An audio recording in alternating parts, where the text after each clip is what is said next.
जाप युवा परिषद दरभंगा इकाई के द्वारा अनोखा साइकिल रिक्शा रैली स्थानीय विद्यापति चौक MLSM कॉलेज से जिला मुख्यालय तक निकाला गया। महंगाई का आलम ऐसा कि सड़कों पर रिक्शा चलाते नजर आए प्रो गंगा प्रसाद यादव। रैली का नेतृत्व युवा परिषद के जिला अध्यक्ष विश्वम्भर यादव, युवा नगर अध्यक्ष राधे कृष्ण बिहारी एवं पार्टी के जिला कार्यकारी अध्यक्ष उमेश शर्मा ने संयुक्त रूप से किया। विश्वम्भर यादव ने कहा कि मोदी सरकार खुद को पिछड़ा और पिछड़ों की हितैषी बतलाते हैं, परंतु नीट में OBC आरक्षण को समाप्त करने की साजिश कर रहे हैं, तो कैसी पिछड़ों का हितैषी है। प्रदेश महासचिव प्रो गंगा प्रसाद यादव ने कहा कि इस डबल इंजन की सरकार में महंगाई बेलगाम हो गई है। पेट्रोल डीजल रसोई गैस की बढ़ती महंगाई पब्लिक की जीवन संकट में डाल दी है, तो वही सरकार कमरतोड़ महंगाई के बदौलत अर्थव्यवस्था पटरी पर लाने की बात कर रही है, जो जनहित में बेहद दुर्भाग्यपूर्ण है। दरभंगा जिला के 81 अलीनगर राजद प्रत्याशी विनोद मिश्रा ने बढ़ते डीजल, पेट्रोल, गैस सिलेंडर, खाद्य सामग्री को लेकर नीतीश कुमार तथा प्रधानमंत्री नरेंद्र मोदी का किया पुतला दहन किया। 81 अलीनगर विधानसभा के घनश्यामपुर प्रखंड राजद अध्यक्ष राजन राय यादव ने सरकार पर निशाना साधते हुए बताया है कि सरकार लोगों को लूटने की काम कर रही है, वहीं दूसरे और लोगों को धूल चटाने का काम कर रही है। इसी मौके पर अलीनगर प्रखंड के राजद अध्यक्ष चौधरी यादव, सतीश चौपाल, राजद प्रखंड महासचिव तारडी अपने सैकड़ों कार्यकर्ताओं के साथ अपने प्रखंड के मुख्य मार्ग पर पुतला दहन किया गया। इसी मौके पर 81 अलीनगर विधानसभा के सभी राजद कार्यकर्ताओं ने नीतीश कुमार तथा प्रधानमंत्री नरेंद्र मोदी के खिलाफ जमकर नारेबाजी किया तथा पुतला दहन किया। इसी मौके पर राजद के सभी कार्यकर्ता मौजूद रहे। सरकार की गाइडलाइन का खूब हो रहा है उल्लंघन। लहरियासराय के गुदरी बाजार मार्केट और बाकरगंज मार्केट में लॉकडाउन का खूब धज्जियां उड़ती रही। रविवार को अनिवार्य सेवा की दुकानें छोड़ सभी दुकानें बंद रखने के आदेश का खुल्लम खुल्ला हो रहा उल्लंघन। सभी प्रकार के दुकानें धड़ल्ले से खुल रही है, चाहे बड़ा दुकान से लेकर छोटा दुकान और फुटपाथ तक की दुकानों पर आ रहे हैं ग्राहक। खूब लग रही है भीड़, सोशल डिस्टेंस का भी नहीं हो रहा है। दुकानदार से लेकर ग्राहक तक भी नहीं लगा रहे हैं अपने चेहरा पर मास्क और नहीं हो रहा है किसी भी प्रकार का सरकार के गाइडलाइन का पालन। रविवार को जब हमारी कैमरा टीम लहरियासराय के मार्केट में पहुंची, गुदरी बाजार के मार्केट से लेकर बाकरगंज के मार्केट तक में, चाहे कपड़ों की दुकान हो या हो रेडीमेड कपड़ों की दुकान या हो चप्पल जूता की दुकान या और श्रृंगार की दुकान या कॉस्मेटिक की हो दुकान, सभी प्रकार के दुकान धड़ल्ले से खुला हुआ नजर आया। रविवार को जबकि सरकार की ओर से 1 अगस्त तक लॉकडाउन लागू है, उसके बावजूद लोग लॉकडाउन का अनुपालन बिल्कुल भी नहीं कर रहे हैं। अल्टरनेट दिनों में दुकानों को खोलना है और रविवार को सिर्फ अनिवार्य सेवाओं की दुकानें खुली रहेगी, बाकी सभी दुकानें बंद रहेगी। लेकिन सरकार के गाइडलाइन का अनुपालन बिल्कुल भी नहीं हो रहा है और सभी दुकानें खुली रही है। इन लोगों को देखने वाला कोई भी नहीं है कि कहां गाइडलाइन का पालन हो रहा है या नहीं, लोग मास्क लगा रहे हैं या नहीं, सोशल डिस्टेंस में रह रहे हैं या नहीं। न तो पुलिस प्रशासन को परवाह है इस बात की और नहीं तो पुलिस की टीम अनुपालन करवाने के लिए मार्केट में निकल रही। कई दुकानदार तो हमारे कैमरे की नजर देख अपनी अपनी दुकानों की शटर धड़ाधड़ बंद करना शुरू कर दिया। लॉकडाउन का अनुपालन नहीं करने वाले कई दुकानदारों से हमने बात किया, लेकिन 1-2 लोग हमसे बात कर पाए, बाकी सभी लोग चुप ही रहना मुनासिब समझा। कोई भी कैमरे पर कुछ भी नहीं बोले। छोटे दुकानदारों ने बड़े बड़े दुकानदारों पर यह आरोप लगाया कि सभी बड़े दुकान धड़ल्ले से खुल रही है, तो हम भी अपनी छोटी दुकान क्यों न खोलें। देखिए सर, बड़ी बड़ी दुकानें खुल रही है, हम लोग की तो छोटी मोटी दुकान है। बड़ी बड़ी दुकानें खुल रही है तो हम लोग के तो वो तो जो है ना, डेली गड्ढा खोदना है और पानी पीना है। हम लोग बंद रखेंगे तो काम ही नहीं चलेगा।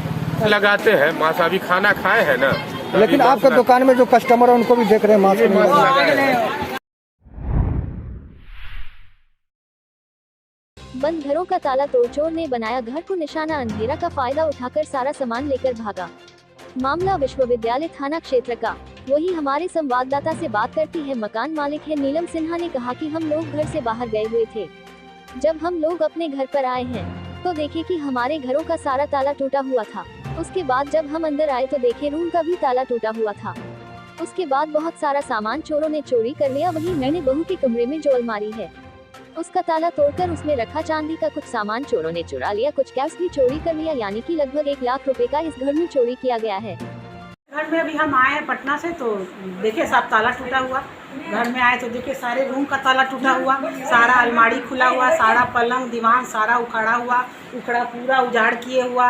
बहू का रूम, बहू वाला रूम में उसमें भी लॉकर तोड़ करके उसका अलमारी का उसमें का चांदी का जितना था उसका सामान, मोटा पायल था शादी वाला, उसका हाथ सिक्कड़ था वो ले गया। फिर चांदी का ये आपको कुछ 2 पायल था उसका वो था। फिर उस रूम में उसका तिलक में उसको कुछ कैश मिला था, वो 100 का खुदरा था, तो इसलिए हम उसको रखे हुए थे, तो हम उसको अलमारी में रख दिए वो। और 6,000 रुपया अलग से था वो, और 10,000 रुपया लगभग वो 16-17 हज़ार रुपया था वो, और चांदी का टोटल सामान, और 2 कान सोना का, कान का 2 टॉप्स ले गया कान का। सारा टूटा हुआ, सारा एक चीज़ को आराम से पूरा तोड़ के रात भर लगता है वो सर्च किया है।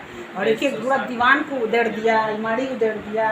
वो दीवान हाइड्रोलिक दीवान है, उसको भी पूरा खोल दिया। ये वाला दीवान है, उसमें भी VIP बैग निकाल के पूरा सामान सर्च किया, लेकिन उसमें तो उसको कुछ मिला नहीं है, बस वही लॉकर, कागज पत्र तो हमने नीलम सिन्हा। WIT बचाओ वेबिनार का आयोजन WIT संघर्ष मोर्चा के द्वारा किया गया। इस कार्यक्रम में मिथिला विश्वविद्यालय के पूर्व कुलपति से WIT के संस्थापक कुलपति प्रो राजमणि प्रसाद सिन्हा ने कहा कि WIT में को एजुकेशन की बात करना बेमानी है। इस संस्थान का निर्माण ही इंजीनियरिंग सेक्टर में महिला सशक्तिकरण का था मकसद, ताकि मिथिला क्षेत्र के हर गांव से लड़कियों इंजीनियर बन सके। फिर हम कैसे इसके स्वरूप के साथ खिलवाड़ कर सकते हैं। आज चिंतन इस बात का जरूरी है कि कभी 60 सीट के लिए 6,000 आवेदन आता था और आज 60 सीट भी नहीं भर पाता है। इसके लिए हमें संस्थान के संसाधन को विकसित करना होगा, उसके इंफ्रास्ट्रक्चर को विकसित करना होगा। हम इसके सलाहकार बोर्ड में हैं। अगर विश्वविद्यालय प्रशासन ऐसा निर्णय लेती है तो सबसे पहले वो हमारे इस्तीफे को स्वीकार कर ले। आज को एजुकेशन के लिए देश में ढेर सारी संस्थानें हैं, लेकिन महिला के लिए सेपरेट संस्थान की कमी है। एक संस्थान को अस्तित्व में लाने के लिए इसके पीछे एक अथक मेहनत करना पड़ा था। यहाँ से लेकर हम तमिलनाडु तक का दौरा किए थे, तब जाकर मिथिला के क्षेत्र में यह संस्थान अस्तित्व में आ सका था। इसीलिए कोशिश इस बात की होनी चाहिए कि बेटियों के इस संस्थान पर सिर्फ बेटियों का अधिकार हो सके। इग्नू नाम से राष्ट्रीय पर कार्य क्षेत्र की दृष्टि से अंतर्राष्ट्रीय विश्वविद्यालय है, जो कोरोना काल में भी शिक्षा को जन जन तक पहुँचाने का काम कर रहा है। इसमें 200 से भी अधिक कार्यक्रम चल रहे हैं। इग्नू विद्यार्थियों की जरूरत के हिसाब से प्रोग्राम तय कर उच्च कोटि की शिक्षा प्रदान करता है। विद्यार्थी अपनी प्रतिभा, क्षमता, सुविधा व पारिवारिक स्थिति को ध्यान में रखते हुए विषय का चयन कर अपने लक्ष्य का निर्धारित करें। उक्त बातें इग्नू क्षेत्रीय केंद्र दरभंगा के वरीय क्षेत्रीय निदेशक डा शंभू शरण सिंह ने CM कॉलेज की स्थापना दिवस समारोह के तहत इग्नू नामांकन जागरूकता कार्यक्रम में मुख्य अतिथि के रूप में कहा। उन्होंने महाविद्यालय के पूर्ववर्ती छात्र के रूप में कहा कि मेरे व्यक्तित्व के निर्माण में CM कॉलेज का 95% योगदान रहा है। मैं महाविद्यालय के स्थापना दिवस समारोह की हार्दिक बधाई एवं शुभकामना देता हूँ। मुख्य वक्ता के रूप में इग्नू क्षेत्रीय केंद्र दरभंगा की सहायक निदेशक डा राजीव कुमार ने कहा कि इग्नू भारत में दूरस्थ शिक्षा का नेतृत्वकर्ता के रूप में अन्य दूरस्थ शिक्षा केंद्रों के लिए मानक तैयार करने वाला केंद्रीय विश्वविद्यालय है, जो परंपरागत विश्वविद्यालय से काफी अलग है। उन्होंने इग्नू में नामांकन के 3 चरणों की विस्तृत चर्चा करते हुए इग्नू के विभिन्न पाठ्यक्रमों की विस्तार से जानकारी दी। मंडल रेल प्रबंधक ने किया समस्तीपुर दरभंगा जयनगर रेल खंड का निरीक्षण।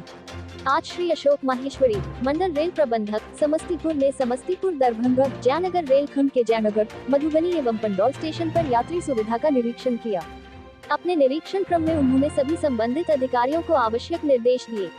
उन्होंने जयनगर स्टेशन पर बन रहे RPF बैरक के कार्य का भी जायजा लिया। निरीक्षण में मंडल रेल प्रबंधक के साथ मंडल अन्य अधिकारी भी उपस्थित थे।